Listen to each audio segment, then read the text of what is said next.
자, 이제 이번에는 뭘 할 거냐면, 책 진도는 다 이제 마무리가 됐고, 우리 이제 다음 주, 그 다음 주에 이제 부동산 수요 공급을 할 건데, 이게, 우리 전에 제가 처음에 이렇게 말씀드렸어요. 우리 부동산 학개론이란 과목은 부동산 속에서 인간이 살아가는 거, 인간이 살아가는 것을 경제활동이라고 하거든요. 그래서 인간이 살아가는 경제활동을 연구하는 학문이다, 뭐 그렇게 이야기를 했는데, 경제의 기본은 결국은 어떤 물건을 살려는 사람, 팔려는 사람의 어떻게 행동하느냐. 그게 기본 아니겠어요? 그래서 그 부분을 오늘 좀 이렇게 살펴볼 텐데, 자, 이제 수요 공급이란 말이 있죠. 수요 공급. 일단은 부동산이란 물건이 있는데, 부동산에 수요란 말도 있고 공급이란 말도 있어요. 먼저 부동산은 일반 제약에 비해서 가격이 싸다 비싸다? 가격이 비싸요. 그래서 일반 제한은 사고자 하는 마음만 있어도 수요자로 봐주거든요. 예를 들어서 1,000원짜리 껌이 있어. 1,000원짜리 껌을 사고자 하는 마음이 있어. 그러면 그 사람한테는 너 혹시 살 돈은 있니? 그렇게 안 물어봐요. 마음만 있으면 1,000원짜리 껌은 살 마음만 있으면 살 수 있는 돈은 금방 마련할 수 있죠. 그러니까 이제 수요로 봐줘.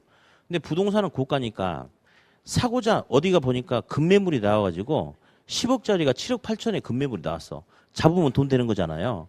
그러면 사고자 하는 마음은 누구나 가질 수 있으나 실제로 그 건물을 살 수 있는 구매력이 있어야지만이 수요가 된다. 그런 식으로 가는 거거든요. 그래서 부동산은 고가니까 마음만 가지고는 안 되고 능력 되는 사람만 살 수 있고 능력 되는 사람만 공급할 수 있대요. 그래서 부동산 수요 공급은 능력을 갖춘 구매력 등의 능력을 갖춘 유효 수요 유효 공급이다라고 이제 나중에 이야기할 거고요. 수요는 영어로 디맨드 요구하는 거예요.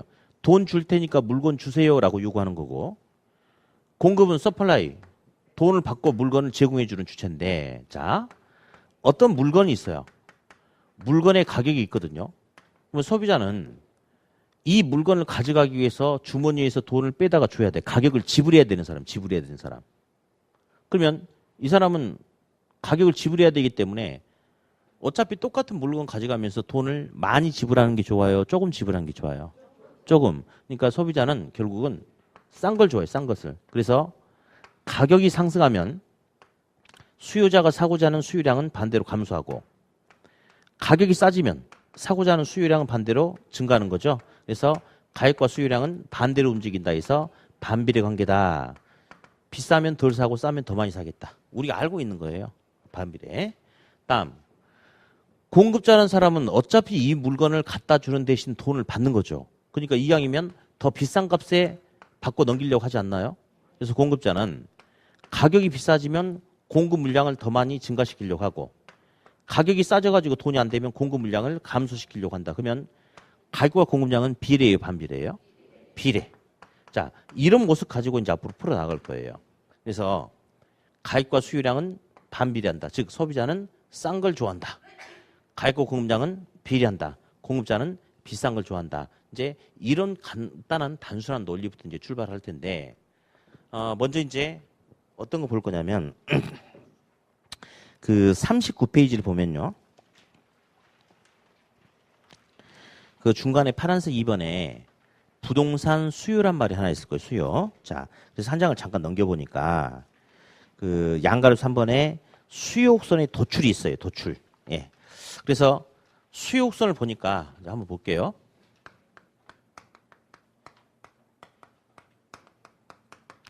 자, 이 볼게요. 가격과 이제 수량과 관계에서 수요 곡선이 이렇게 생겼죠. 근데 옆에 D를 붙여주기도 하거든요. D가 수요입니다. 그래서 곡선 옆에 D가 붙었으면 수요의 모습을 보여주고자 하는 곡선이니까 어떻게 읽어주냐면 수요 곡선이라고 읽어줘요. 뭐라고 읽어준다? 수요 곡선 이렇게. 그러면 수요 곡선이 이제 통상 이렇게 이야기를 해요.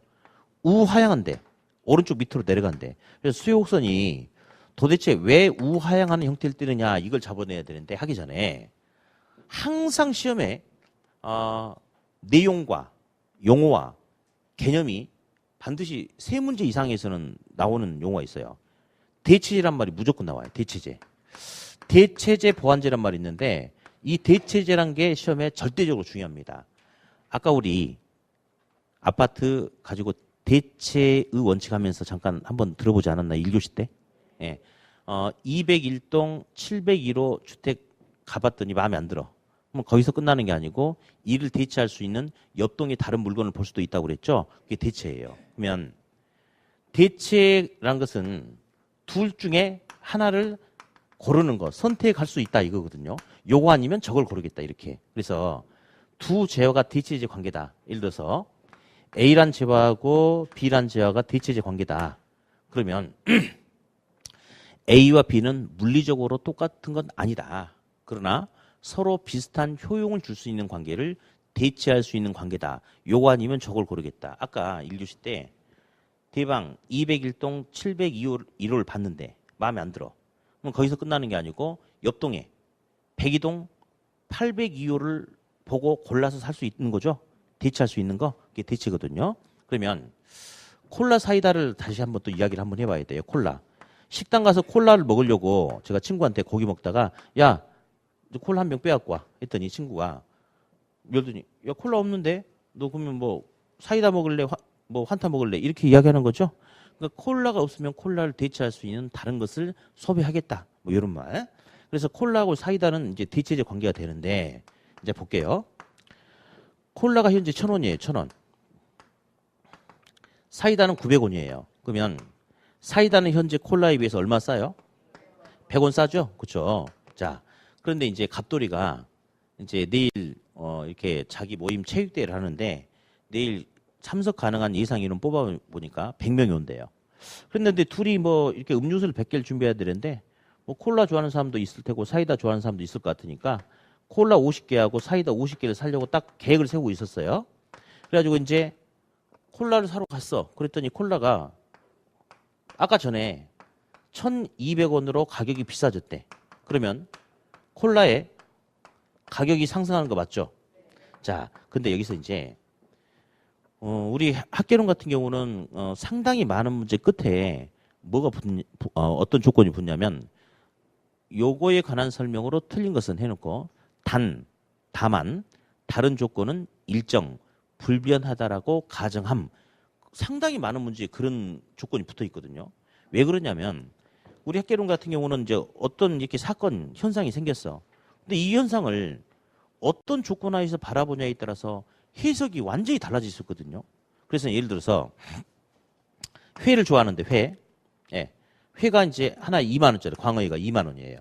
근데 저는 한 달에 회를 3번 정도 사 먹는 상황이 있어요. 사실은 더 먹고 싶었는데 소득 생각에서 이만큼만 사 먹었대. 근데 회 가격이 3만 원으로 비싸진대. 회 가격이 상승한대. 그러면 회에 대한 소비량이 3번에서 4번, 5번으로 늘어나 버릴 수도 있어요. 어떤 상황이냐면 회 가격은 많이 비싸졌는데 회사에서 승진해가지고 월급이 150만 원에서 400만 원으로 월급이 많아진다면 회 가격 비싸져도 충분히 더 많이 사 먹어버릴 수도 있잖아요. 그렇게. 다음, 회 가격이 비싸졌어요. 근데 회사에서 승진도 안 했어. 소득은 똑같아. 그런데 회를 더 많이 먹을 수도 있어요. 승진도 안 되고 괴로우니까 에라이 모르겠다 술이나 먹고 죽어버리자 하고 어떤 심적 변화에 의해서 오히려 소비량이 더 늘어버릴 수도 날 수도 있는 거 아니에요.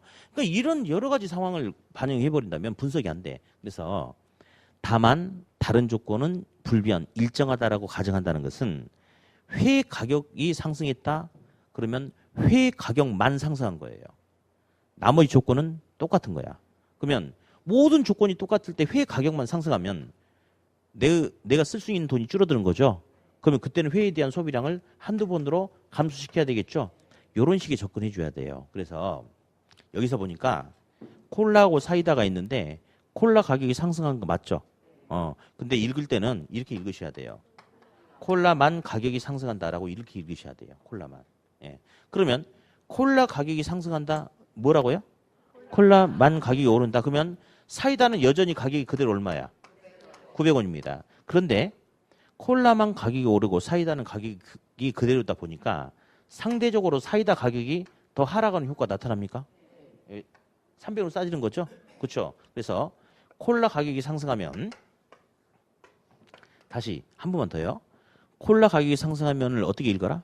콜라만 가격이 상승하면 상대적으로 대치제 관계가 있는 사이다의 가격은 그렇죠. 하락하는 효과가 나타나는 거죠. 이렇게. 자, 그러면 이로 인해서 두 가지 상황이 동시에 다 나타납니다. 내일 우리 모임 체육대회 몇 명 온다고 그랬죠? 100명. 그러면 100개 음료수가 필요하죠? 첫 번째, 상대적으로 가격이 사이다가 싸. 그러면 사이다에 대한 수요량은 증가해 감소해요? 증가하죠. 싸니까 더 사겠지. 그래서 증가해. 싸니까 더 산다 이거죠. 50개 사려고 하다가 70개를 살 수 있는 거죠. 그렇죠? 그럼 여기서 끝나면 안 돼요. 이걸로 인해서 두 가지 현상이 동시에 나타나야 돼. 그러면 상대적으로 싼 사이다를 종전보다 20개 더 사려고 그래. 그러면 상대적으로 비싼 콜라에 대한 수요량은 감소해서 왜 감소하냐? 비싸잖아.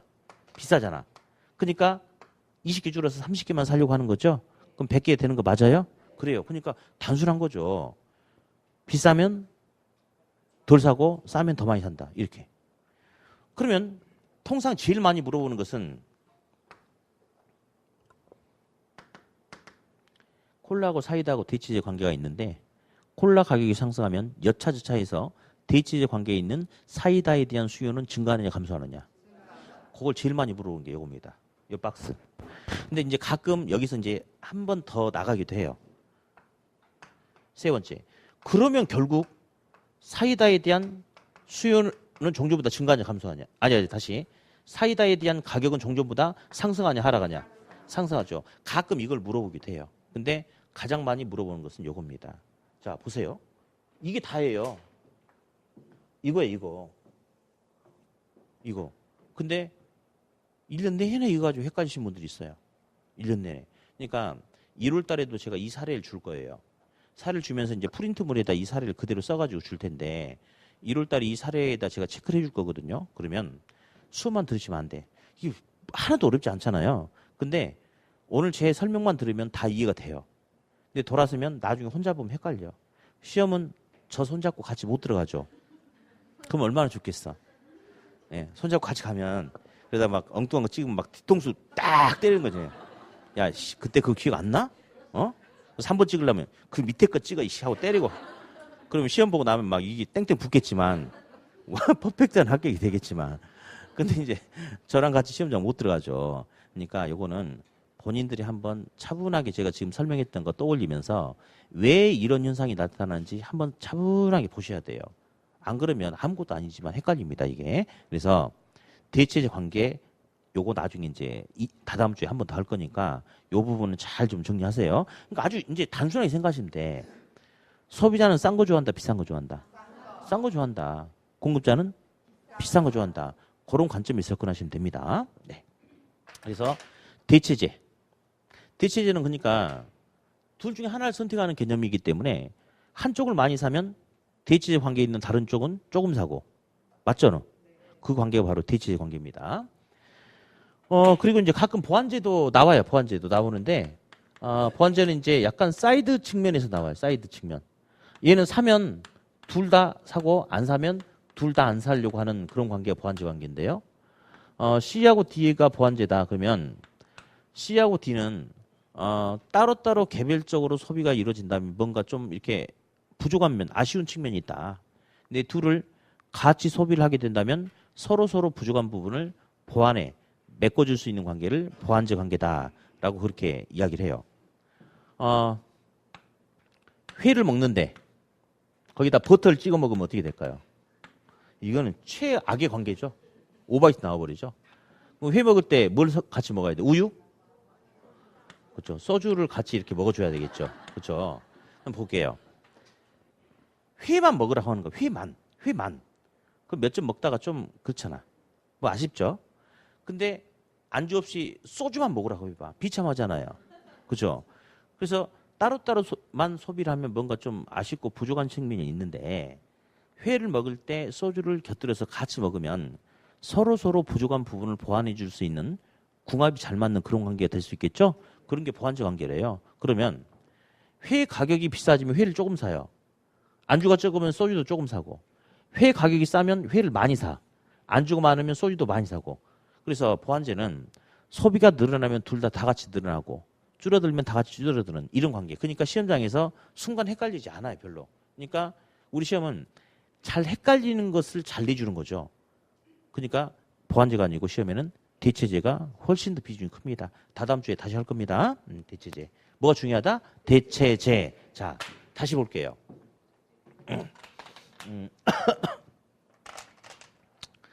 자, 이거 봅니다. 수용성이 우하향한다. 우리 얘가 귤이 너무너무 먹고 싶다는 거예요. 귤이. 그래서 반드시 귤을 사갖고 오란 거예요. 10개를. 안 사갖고 오면 앞으로 아빠한테 아는 척해서 아는데. 그럼 나는 귤을 반드시 10개를 사야 돼요. 10개를. 100원짜리 귤을 10개를 사야 돼요. 자. 그럼 이 점을 이제 뭐라 불러주냐면 수요량이다라고 불러줘요. 뭐 특별한 건 아니고 수요량이란 것은 주어진 특정 가격 수준에서 소비자가 구매하고자 하는 최대의 양을 수요량이라고 그렇게 이야기해줘요. 뭐란다? 수요량. 이제 하나 더 합시다. 소득이 증가하면 수요가 증가할 수 있겠죠. 근데 이제 수요 증가에는 양적인 증가와 질적인 증가도 있다는 거 한번 들어볼 거예요. 우리 시험에 나오는 이 수요자는요. 이양이면 더 많이 사고 싶어요. 더 질이 좋은 거 사고 싶어요. 근데 자기가 주어진 여건에 따라서 행동을 한대. 그래서 현재는 귤 100원짜리 귤을 10개를 사려고 했대. 근데 만약에 소득이 증가한다면 똑같은 100원짜리 귤을 더 많은 15개의 양을 살 수도 있을까요? 그러면 소득이 증가하면 종전보다 양적인 수요량이 늘어날 수도 있겠다. 그죠? 다음. 귤도 100원짜리 귤도 있고 150원짜리, 50원짜리 귤의 품질이 또 다르지 않겠어요? 그러면 소득이 증가하면 귤을 10개 사기 위해서 전에는 100원짜리 품질의 귤을 샀지만 소득이 증가한다면 더 질이 좋고 맛있는 150원짜리 품질의 귤을 살 수도 있어요? 그러면 결국 소득이 증가한다면 결국 수요가 증가해서 새로운 수요곡선이 나타나거든요. 그러면 곡선은 흰색에서 빨간색으로 이동해. 그러면 우측으로 갔죠? 오른쪽으로. 그러면 우측으로 간다는 것은 종전보다 더 많은 양을 살 수도 있고 더 질이 좋은 걸 살 수 있다. 그래서 그게 수요 증가예요. 그래서 앞으로 뭐 수요가 증가한다 그러면 그냥 양적인 수요량만 늘어나는 게 아니고 종전보다 양도 늘어나고 똑같은 조건에서 질이 좋은 걸 소비할 수도 있다. 이런 감을 좀 잡으실 필요가 있어요. 네, 다음. 계속해서 봅니다. 100원짜리 귤을 15개를 사야 돼요. 그런데 과일 가게 갔어요. 그랬더니 나는 분명히 우리 애가 반드시 귤을 사고 오라고 했어요. 네, 10개를. 근데 귤 하나에 100원짜리 귤을 10개를 사려고 마음먹고 있었어요. 근데 귤 가격이 150원은 비싸진 거야. 그러니까 나는 지금 돈도 생각해야 되는데 너무 생각보다 비싸졌어. 근데 만약에 귤을 대체할 수 있는 뭔가 과일이 있다면 그냥 딴 걸 사면 괜찮을 텐데 우리 애는 반드시 귤만 사라고 그랬는데 마침 가게 보니까 사과라든지 뭐 키위라든지 포도 이런 게 전혀 없고 딱 귤만 있는 거예요. 그럼 귤을 대체할 수 있는 재화가 전혀 있어요, 없어요? 없죠. 그럼 저는 100원짜리 귤을 10개 사려고 했다가 가격이 150원은 비싸진다 하더라도 귤을 몇 개를 사야 돼요. 반드시 10개를 살 수밖에 없죠. 안 그러면 우리 아들이 연을 끊어버린다고 하니까. 그죠? 그러면 대체제가 전혀 없다면 수요곡선은 뭐가 되는 거죠? 수직. 수요곡선이 수직이란 것은 소비자한테 절대적으로 불리한 거예요. 대체제가 전혀 없기 때문에 무조건 10개를 사야 돼. 그러면 공급자가 돈을 달라고 하는 대로 다 주고 살 수밖에 없겠죠. 그러면 대체제가 전혀 없으면 소비자는 절대적으로 불리하죠. 수직이니까. 그런데 여기 수직이 아니고 우하향이잖아요. 볼게요. 100원에 10개를 사려고 그랬어요. 10개가 필요하니까. 근데 만약에 대체제가 전혀 없다면 150원으로 비싸져도 몇 개를 사야 돼? 10개. 그러면 수요곡선은 뭐가 돼? 수직. 근데 수요곡선이 수직이 아니고 삐뚤어졌대. 삐뚤어진 모습을 보니까 100원에 10개를 사려고 하는데 가격이 150원은 비싸지면 소비자가 4개만 사려고 한대. 삐뚤어진다는 것은 우하향한다는 것은 비싸면 덜 사겠다 이거 아니겠어요? 그러면 분명히 10개가 필요할 텐데 비싸면 덜 사겠다? 그러면 아마 이런가 봐. 귤은 비싸니까 10개를 못 사고 4개만 사고 부족한 것은 좀 더 이렇게 저렴한 바나나라든지 다른 걸로 이렇게 메꿔 넣으려고 하니까 이런 모습이 나타나겠죠. 따라서 대체제가 전혀 존재하지 않는다면 수요곡선은 수직인데 수요곡선이 삐뚤어졌다는 것은 비싸면 덜 사겠다. 부족한 것은 이를 뭐 할 수 있는 대체할 수 있는 다른 물건으로 메꿔 넣겠다 이거예요. 따라서 수요곡선이 우하향하는 이유는 뭐가 존재하기 때문에 대체제가 존재하기 때문이다. 그렇게 용어 정리 하나 좀 해놓으시고 그 다음에 이제 41페이지 보면요. 수요 공곡선이 있어요. 저 밑에 있는데 일단 이제 균형이란 용어가 있어요. 균형.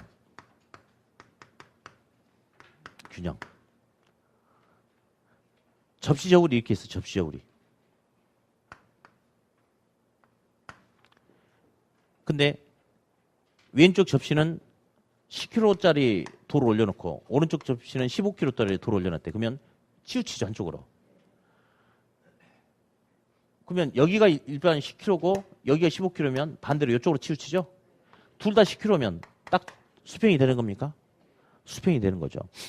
수평이 된다는 것은 어느 한쪽에 치우치지 않고 정확하게 일치한다 이 말이에요. 일치한다. 그걸 갖다가 균형이라고 그래요. 그래서 수요란 사람과 공급이란 사람이 일치한데 소비자가 사고자 하는 가격과 공급자가 팔고자 하는 가격이 서로 일치한데 소비자가 사고자 하는 수요량과 공급자가 팔고자 하는 양이 서로 일치한데 그러면 둘의 마음이 통하면 거래가 이루어질 수 있죠. 그래서 이제 한번 그림을 그려보니까 수요곡선이 이렇게 있고 공곡선이 이렇게 있어요. 수요 공곡선이 교차하는 점을 균형점이라고 그래요. 균형점은 어느 한쪽이 치우침 없이 똑같다가 균형점이에요. 그러니까 소비자와 공급자가 서로 원하는 게 똑같다. 그 말이거든요. 그러면 이 균형점에 의해서 100원이라는 가격의 거래를 하기로 합의했대. 이 100원은 수요 공급자가 서로 합의된 가격, 균형 가격이라고 얘기해. 균형 가격. 다음 100원에 의해서 10개의 양을 사기로 10개의 양을 팔기로 했대요. 이걸 갖다가 균형 거래량, 서로 합의된 양 또는 줄여서 그냥 균형량이라고 그렇게 불러줍니다. 용어 정리만. 한 장을 또 일단 넘겨보니까 43페이지 상단에 보면요. 뭐 그림이 있는데 보지 마세요. 이제 그림 보면 이렇게 나와요. 초과수요, 초과공급 이런 말이 있는데 굳이 그림으로 해석하지 않고 말로 그냥 해석을 해주면 됩니다. 자, 균형은 둘이 똑같다 이거예요. 초과되지 않고 똑같은 건데 초과 수요란 용어가 있고 초과 공급이란 용어가 있어요. 초과 수요, 초과 공급 이 용어가 있어요. 그러면 초과란 것은 일치하는 게 아니고 더 많다 이 말이거든요. 그러면 초과 수요는 수요량하고 공급량이 있는데 수요는 15개인데 공급은 5개야. 그러면 공급 개수보다 수요가 더 초과돼 있죠. 이걸 초과 수요라고 이야기해요. 다음 초과 공급은 수요 공급이 있는데 공급은 15개인데 수요가 5개밖에 안 돼. 공급 물량이 더 많죠? 이게 초과 공급이에요. 그러니까 초과 수요는 수요가 더 초과돼 있다 이 말이고 초공급은 공급이 더 초과돼 있다 이 말이거든요. 그러면 초과 수요가 나타난다는 것은 결국 주택 공급이 충분한 거예요, 부족한 거예요. 주택 공급 부족 문제죠? 그렇죠. 다음에 초과 공급이 나타난다는 것은 주택 공급이 부족한 거예요, 과잉 상태예요. 과잉 공급 상태죠? 공급 과잉 상태예요. 이제 우리가 시험에 이제 다루는 것은 주택 문제인데 사실 주택 보급률은 100%가 넘은 지가 아주 오래됐어요. 근데 여전히 주택 부족 문제를 이야기를 해. 근데 사실은 고소득층, 중산층을 대상으로 하는 주택은 사실은 충분합니다.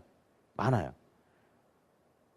근데 왜 주택 부족 문제가 생기냐?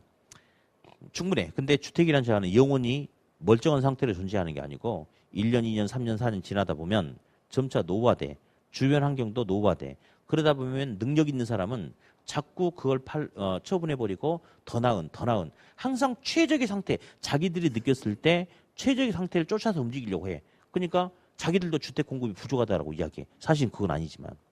근데 문제는 저소득층 서민들이에요. 저소득층 서민들은 소득이 적어. 자기들의 낮은 소득 가지고 자기들이 오래 머물러 살 수 있는 어떤 임대 아파트라든지 저가주택의 양이 사실 많이 있지. 많이 있긴 있는데 저소득층의 낮은 소득 가지고 하기는 너무 부담스럽지. 그러니까 우리는 저소득층들의 주거비 부담 문제, 주택 부족 문제 그걸 다루는 거거든요. 그러면 고소득층이 아니고 저소득층의 주택 문제이기 때문에 공급이 충분한 걸 말하는 게 아니고 공급 부족을 이야기하는 거예요. 그러니까 뭐가 당연히 시험에 중요하겠어요. 이게 중요하죠. 그리고 하나 또 맨날 초과 수요는 항상 나와요. 앞전 시험 같은 경우는 분양가 상한제 들어보셨죠? 분양가 상한제는 시장 가격보다 높은 선, 낮은 선. 낮은 선에서 가격을 통제하는 거죠. 싸게.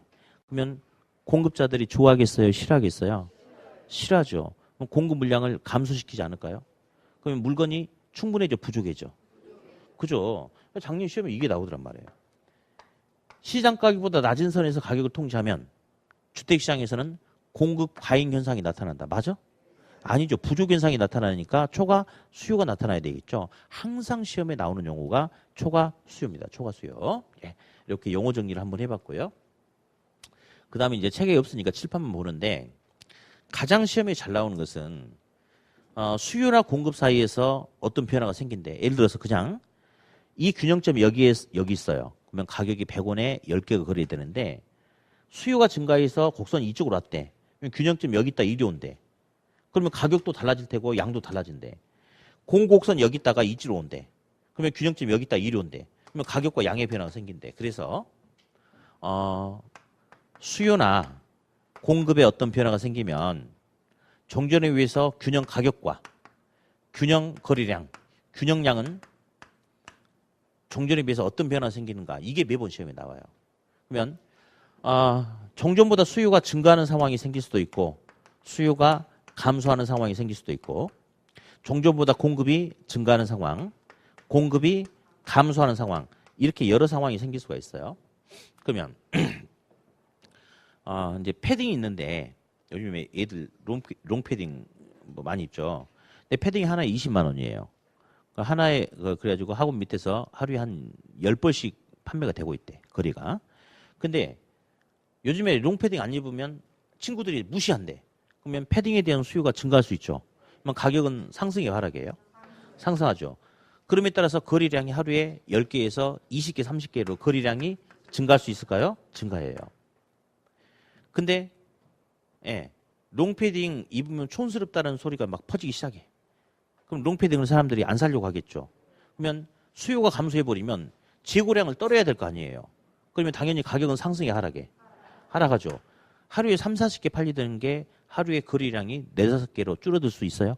그렇죠? 그러면 거리량은 이제 감소할 수 있겠네요. 롱패딩이 하나에 20만 원인데 사고 싶은데 너무 부담스러운 거야. 근데 공급이 증가한다는 것은 대량으로 공급 물량이 시장에 나온대. 그럼 가격은 어떻게 돼요? 하락하죠. 그럼 하루에 10개 팔리던 게 가격이 20만 원에서 12만 원으로 줄어들다 보니까 이제 너도 나도 살려고 하다 보니까 거리량은 증가할 수 있겠어요? 공급이 감소한대. 그럼 당연히 다시 가격이 어떻게 돼요? 상승하고 거리량은 증가해요, 감소해요? 감소하죠. 자, 그런데 여기서 수요가 증가하면 가격 비싸지고 사람들이 안 살려면 하면 가격 싸지고 공급이 증가하면 가격이 싸지고 공급이 줄어들면 가격이 비싸진다. 요 가격을 헷갈리는 사람들은 없어요. 네. 어디 할머니한테 물어봐도 대답 다 줘. 네. 물어볼까요? 시장에서 생강 파는 할머니가 있는데 원래 1kg에 10,000원이었어요. 근데 할머니가 요즘에 실실 웃어가면서 생강 가격 올리는 거예요. 할머니 왜 생강 가격 올리세요 했더니 저번에 TV에서 생강 먹으면 사람이 암도 예방되고 건강해진다는 그게 나와가지고 생강 사러 오는 사람들이 갑자기 확 많아졌대. 그러니까 할머니가 배짱 튕기면서 가격 올릴 수 있죠. 그래 다 알아. 할머니가 이번에는 인상이 안 좋아. 생강을 10,000원 팔다가 7,000원에 파는 거예요. 할머니 왜 싸게 파세요 했더니 중국산 생강이 엄청나게 밀려 들어와 버렸대. 공급이 증가했대. 가격은 내리겠죠. 그래서 싸게 파는 거예요. 다시 할머니가 인상이 또 환해졌어. 생강 가격 또 올렸어. 왜 올렸냐 했더니 갑자기 우리 동네는 우박이 안 왔는데 전국적으로 우박이 내려가지고 생강이 다 죽어버렸다는 거야. 그래서 생강의 공급량이 확 줄었대. 그러니까 더 가격을 높여서 판다. 당연한 거 아닌가요? 이건 헷갈림의 대상이 아니에요. 근데 이제 문제는 요거예요. 제가 이제 아까 왜 수요가 증가하면 거래량이 증가하고 수요가 감소하면 거래량이 감소하는지 아까 제가 그 이유는 설명이 드렸죠? 자, 그런데 이제 항상 우리는 어떻게 공부를 하셔야 되냐면 전투형 공부를 해야 돼요. 전투형. 실전형. 시험장에서 원하는 방향대로 집에서도 공부를 해야 되거든요. 예전 시험은 1번. 수요가 증가하고 공급이 감소하는 상황에서 나타날 수 있는 효과로 옳은 것은. 이게 한 문제야. 근데 지금 그렇지 않아. 수요 공급에 관한 설명으로 틀린 것을 해가지고 아까 나왔던 한 문제를 지문을 3개, 4개를 넣어버려. 그러니까 옛날 3문제, 4문제가 지금 한 문제가 돼버리는 거거든요. 그러니까 우리 이제 시험은 결국 시간과 싸움이에요. 시간과 싸움. 시간과 싸움. 예, 사실 이제 우리 그 시험 보면 점수 분포대가 60점이면 합격이잖아요. 뭐 65점도 있고 70점도 있고 뭐 80점도 있고 그래요. 그다음에 뭐 55점, 뭐 50점, 뭐 40점 이러는데 정상적으로 한 6개월 이상 공부하면 40점은 안 나옵니다. 왜냐하면 기본만 조금만 갖춰도 40점은 나오거든요. 그러니까 40점 밑으로 떨어진 사람들 거의 없어요. 예. 대부분 점수가 어느 쪽이냐면 이런 식이에요. 합격생도 거의 대부분 60점, 65점이 합격생이 많아요. 우리 그 한 문제만 1차 과목에서 모두 정답 처리해도 몇천 명 합격생이 나와버리거든요. 재작년 같은 경우는 아마 그 정확하게 숫자는 안 알려줬지만 학계론에서 틀리라고 내놓은 계산 문제 2개를 오류를 만들어가지고 모두 정답 처리해줘 버린 거예요. 대부분 그 문제는 틀렸거든요. 근데 다 맞게 해줘 버린 거야. 그 2문제 때문에 합격생이 적어도 한 만 몇천 명 늘어났을지 몰라요 아마. 예.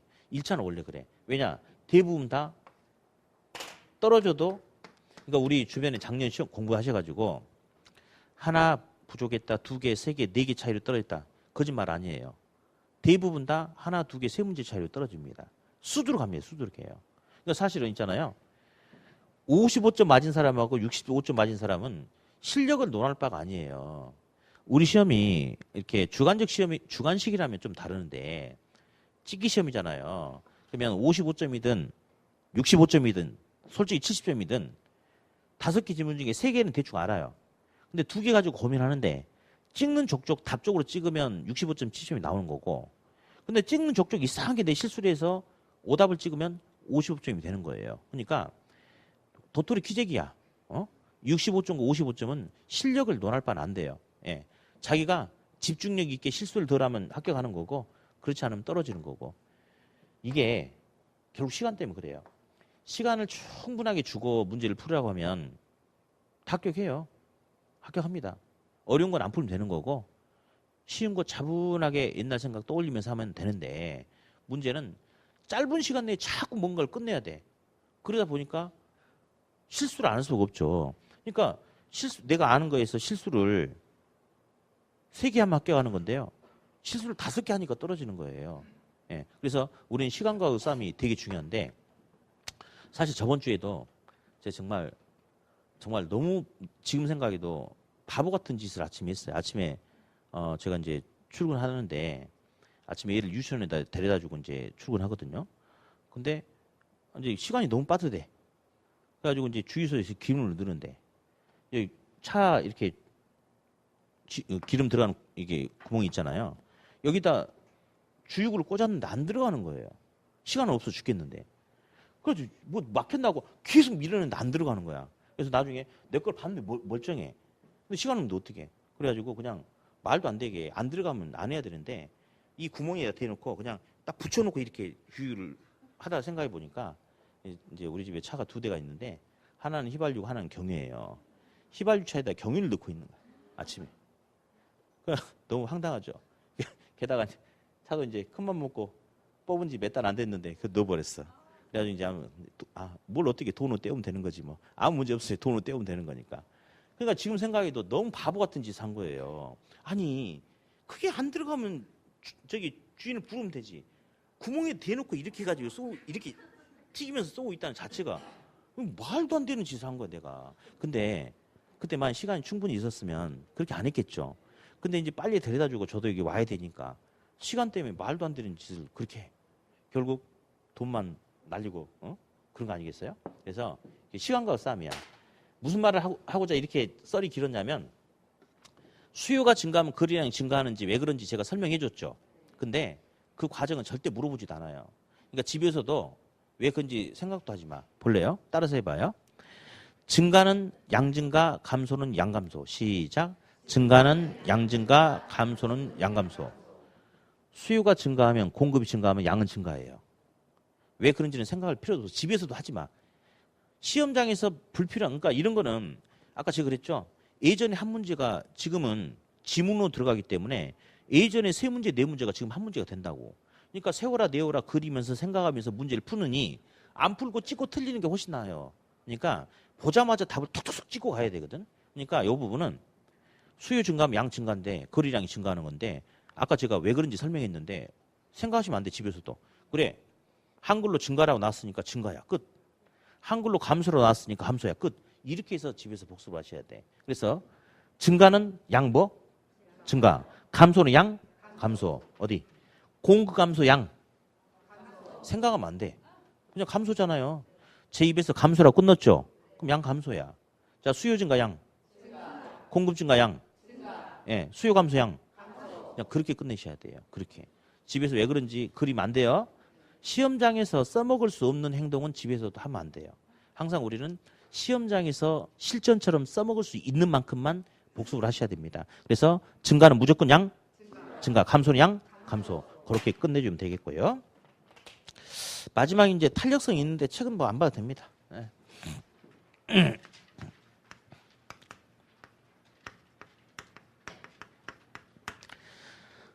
탄력성은 어떤 변화를 줬을 때 돌아오는 반응의 정도를 측정하는 거예요. 이만큼 충격을 가했는데 1만큼의 반응이 돌아왔다. 그러면 반응이 작죠. 비탄력적이라고 이야기해요. 근데 이만큼의 변화를 줬는데 5만큼의 충격이 반응을 했다. 그러면 탄력적이다라고 그렇게 이야기를 해요. 예. 자, 그러면 어디? 이 숫자 볼게요. 10만큼 변했는데 5만큼만 반응했다. 그러면 0.5죠. 자, 분수에서 그 나오는 이 결과치는요. 배수를 말해. 배수. 이것이 이만큼 됐을 때 얘는 절반만 반응했다 이거죠. 그러면 얘는 탄력적, 비탄력적. 비탄력적 이렇게 가는 거고요. 다음 10만만큼의 변화를 줬는데 15만만큼 반응했다. 1.5배만큼 반응했다. 그러면 탄력적, 비탄력적. 탄력적이다. 이제 이렇게 이야기하는 거거든요. 그러면 앞에 사람이 이렇게 공부 좀 하려고 하는데 자꾸 막 소리 내고 볼펜 딱딱딱딱 하니까 열받아가지고 나도 모르게 앞에 사람 뒤통수 때렸어. 근데 앞에 사람이 맞으면서 왜 때리세요? 말로 하세요. 끝났어. 그럼 탄력적, 비탄력적. 비탄력적이죠? 그렇죠.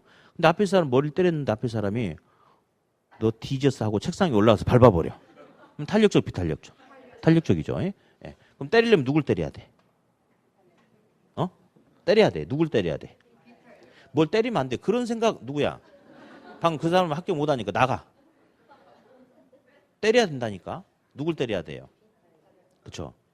탄력적인 사람 때리면 맞아 죽는 거고 때리려면 누굴 때려야 된다? 비탄력적인 사람 때려야 된다. 그 이유가 있어요. 이제 수요 탄력성이라는 게 있어요. 수요 탄력성. 자, 수요 탄력성이 있고 그다음 두 번째 공급의 탄력성이라는 게 있는데 자, 수요란 사람은 물건을 고르는 사람을 수요다라고 이야기해요. A란 물건을 소비자가 사려고 하는데 콜라를 사려고 하는데 옆에 음료수 창고 보니까 뭐 콜라, 스프라이트, 판타 막 이 탄산음료가 한 100가지가 있대. 그러면 이 물건을 대체할 수 있는 대체제가 많아요, 적어요? 많죠. 그러면 탄력적 이렇게 하면 탄력적이다라고 이야기해. 탄력적이다. 근데 A란 물건 사려고 하는데 대체제가 별로 없어. 탄력적, 비탄력적. 비탄력적이다라고 그렇게 이야기해요. 이렇게. 그러면 이제 공급자 같은 경우는 이제 가격 전략이라는 게 있어요. 가격 전략. 공급자는 물건을 팔아서 이제 수입을 얻고자 하는데 가격을 인상하는 고가 전략을 쓸 수도 있고 가격을 인하하는 저가 전략을 쓸 수도 있어요. 자, 그러면 수요가 탄력적일 때는 고가 전략을 써야 돼요? 저가 전략을 써야 돼요? 박리담에 저가 전략을 써야 되겠죠? 그렇죠? 왜냐하면 내가 이 물건 팔고 있는데 소비자가 봤을 때 내가 팔고 있는 이 물건을 대체할 수 있는 물건들이 많아. 예. 그러면 내가 만약 조금이라도 비싸게 팔면 소비자가 다른 데로 가버리겠죠. 그러니까 이때는 저가 전략을 통한 박리담의 효과를 얻어야 되겠죠. 박리, 가격을 싸게 파니까 개별적인 이익은 박하게 먹는데 박리. 대신에 담에 많이 팔아서 총 수입을 증가시킨다 이겁니다. 그래서 수요가 탄력적일 때는 저가 전략을 쓰는 거고 수요가 비탄력적일 때는 만만하잖아요. 내가 파는 물건 외에 대체할 수 있는 물건이 별로 없어. 그러면 가격을 고가 전략, 저가 전략. 고가 전략을 쓰겠죠? 예, 이렇게 한다는 거. 그래서 아까 제가 농담처럼 때리려면 누굴 때리라고 그랬어요? 그 시험에 때린다는 표현이 안 나오겠죠? 소비자가 물건 사러 왔는데 공급자가 야 종아리 걷어하고 때리는 것도 아니고 그냥 소비자를 가슴 아프게 한다. 즉 가격을 비싸게 팔아서 소비자를 가슴 아프게 한다를 빗대서 잠깐 이야기했어요. 때리려면 누굴 때리라고 그랬어요? 소비자가 비탄력적일 때는 만만하죠? 그러면 때려라. 가격을 인상하는 전략을 써라. 뭐 그걸 이야기하려고 아까 이야기했어요. 그러니까 안 때려야 된다 이런 소리 하지 마세요. 에? 자, 누굴 때려야 돼? 비탄력적일 때 가격을 인상해야 된다. 이렇게. 다음.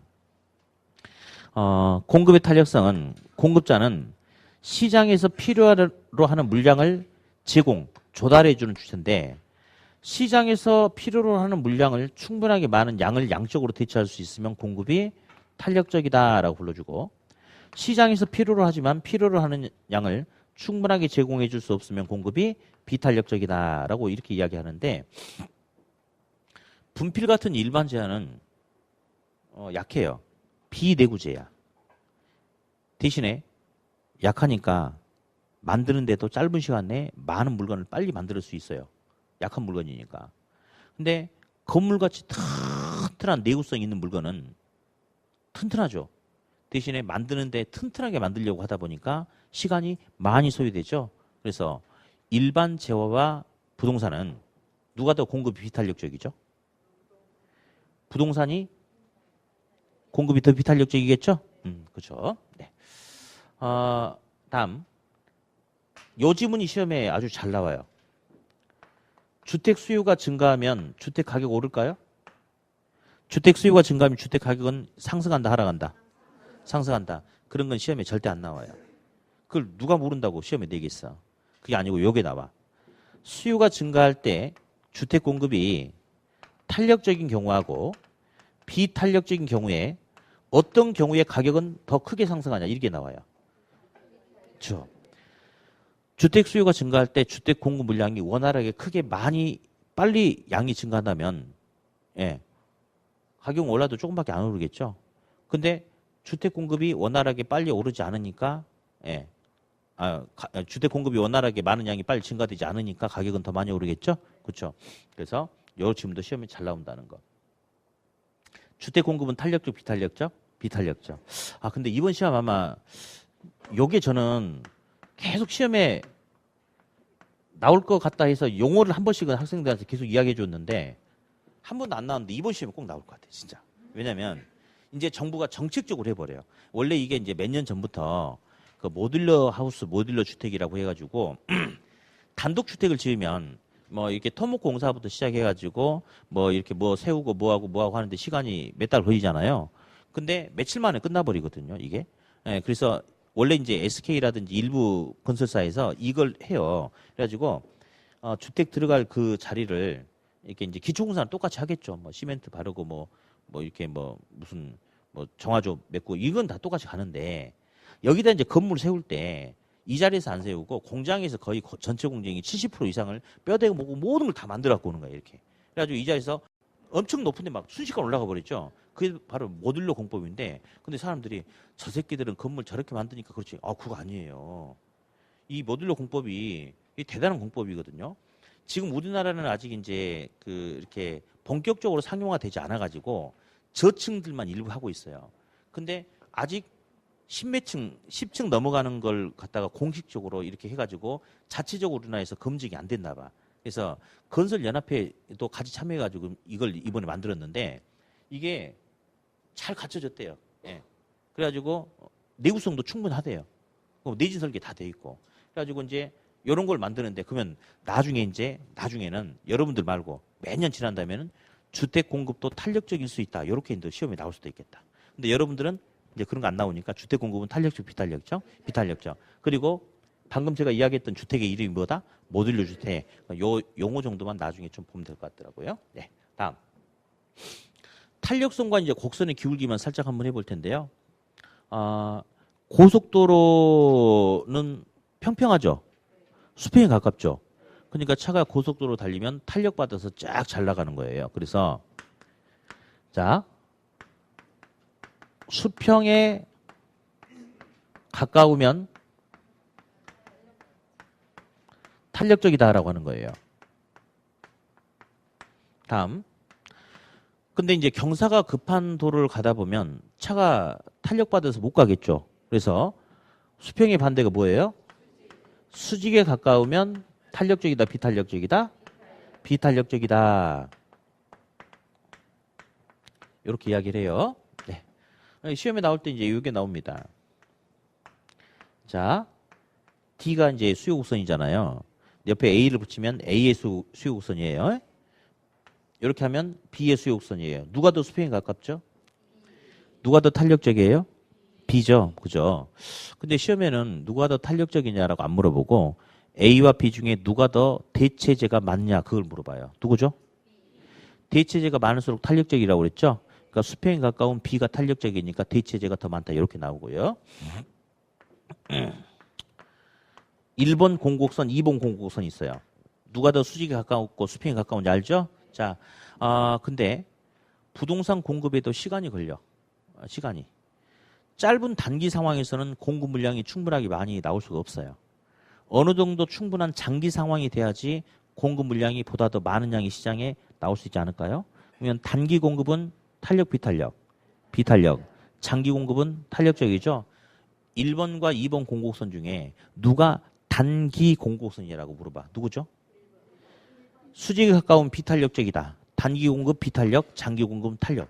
이제 이런 지문들 잡아내야 되거든. 그래서 1번, 3번 묶어서 해볼게요. 시작. 수평에 가까우면 탄력적, 수직에 가까우면 비탄력적. 자, 1번은 제가 수평이라고 쓴 게 아니고요. 수평에 가까우면이라고 썼어요. 이 학생이 이번에 95점 맞아서 시험 봤는데 예, 잘했죠. 예. 완전 지금 그 말하려고 했는데 거기서 왜 튀어나와. 잘했는데 이 학생은 만점 맞은 학생이다라고 이야기하면 안 되는 거잖아요. 만점 아니잖아요. 만점에 가깝다면 맞아요? 만점에 가깝다면 맞아. 근데 만점은 아니야. 이 학생은 100점 맞았어. 그럼 이 학생한테는 만점에 가깝다라고 하면 돼, 안 돼? 만점이다라고 해야 되겠죠. 그러니까 수평에 가까우면하고 완전히 수평이면하고는 똑같은 말, 다른 말. 다른 말이에요. 자, 수평에 가까우면 탄력적이라고 그랬어요. 근데 완전한 수평이면 무슨 탄력적일까요? 완전 탄력적이다라고 이렇게 이야기해요. 다음, 수직에 가까우면이라고 써놨어요. 이건 수직 아니에요. 수직에 가깝다 이거죠. 그럼 비탄력적. 근데 정말 수직이면